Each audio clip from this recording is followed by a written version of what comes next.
This is Brian with ScreenFiles.com and Review. What I'm looking at today is 1986 The Wraith, directed by Marvin. And this is one of my favorite movies. I love this movie a lot. But like David Lynch's Dune, it's bad in such an interesting way that it becomes extremely watchable.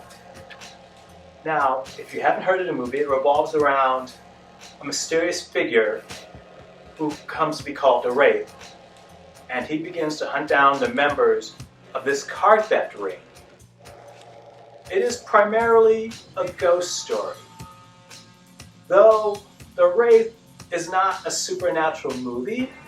I mean, it's so fascinating, and in fact, it's more science fiction-y than supernatural, and that's not a problem in and of itself if it were better done. But the Wraith is a mess. Curiously watchable, but a mess nonetheless. Charlie Sheen is a mysterious drifter who turns up in town one day and runs afoul of the auto theft ring led by Packard, played by Nick Cassavetes. And this is one of the many problems with this movie, namely, Nick Cassavetes looks too old for the role. I assume he's not any older than Charlie Sheen is, but Charlie Sheen has a baby face. Nick Cassavetes does not. He looks at least 5 years older than that character should be, so that doesn't work. What also doesn't work about the movie is that you have two characters, Skank and Gutter Boy, who are just so bizarre. It feels like Marvin was aiming for comedy with these two guys. And they're not really funny, they're just weird and off-putting, particularly Skank. And it's kind of hard to figure out what was running through Marvin's mind when he wrote and cast this movie. It is just, nothing works right in it. It's, again, fascinating, and I love it, but I'd be delusional if I pretended for a moment that this movie worked. So,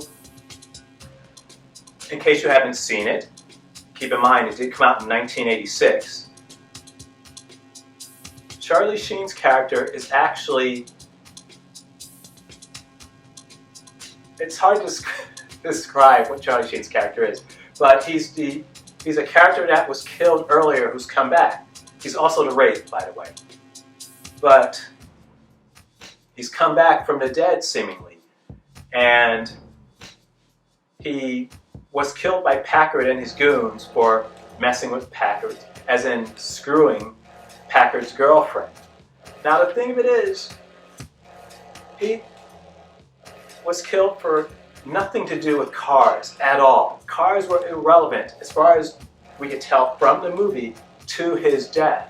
But the Wraith comes back in this Dodge M45 concept car, and it is the star of the movie. The car is gorgeous to look at, though the people don't hold up very well. The car, as I said, is gorgeous, as you can see from the images I've included of it. And I get the feeling that the director was so impressed by this vehicle that he made his movie around it and tried to make a story that made its presence make sense. Though it could have gone through so many more rewrites. It is just a ridiculous movie. And I would be amiss if I didn't mention that it also stars Cliff Howard, the brother of Ron Howard.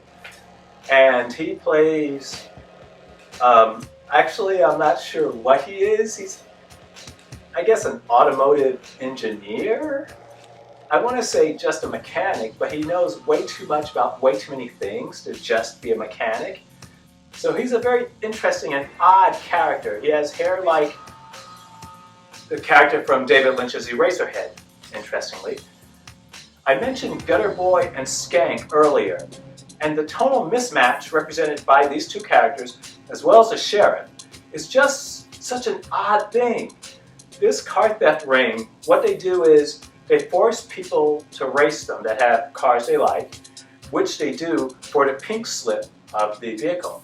Now the thing is, it seems fairly obvious to me that that should be irrelevant to stealing someone's car, which is to say, just because you give them the pink slip does not make the car yours, and that person could just as easily go to the police and tell them that, and that the car would be registered to you would be a clear indicator that if someone else has your pink slip, then it was probably stolen and the car is not theirs. It makes no sense. The movie reminds me somewhat of a Dukes of Hazzard episode, which is to say, lots of cars flying about, seemingly very little thought actually going into the story.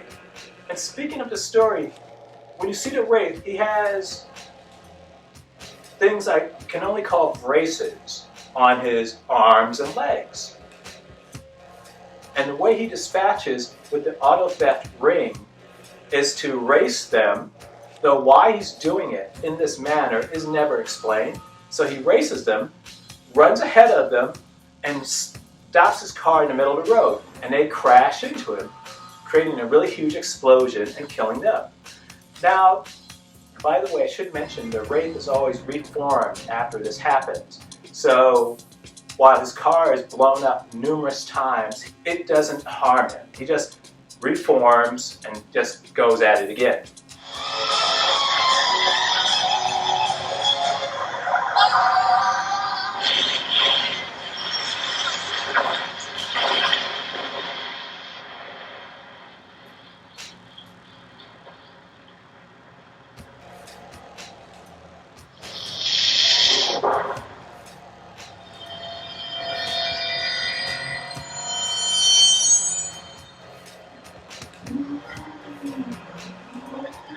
As I mentioned, he has these braces on his arms and legs.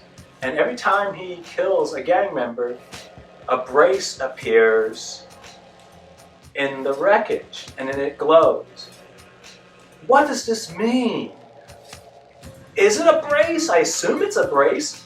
Why does it appear when he crashes? Why is it glowing? Nothing is explained in this movie. It is underwritten and underexplained, sometimes in the same moment. Nothing quite makes sense. The casting is bizarre. The car is awesome. The car is gorgeous. Though beyond that, this is just the strangest movie, and I love every minute of it. If you haven't seen The Wraith, it's currently on Tubi. This is Brian with ScreenFiles.com and Review. Do you agree, disagree? Let me know down below. And as usual, consider a like or a follow. Peace.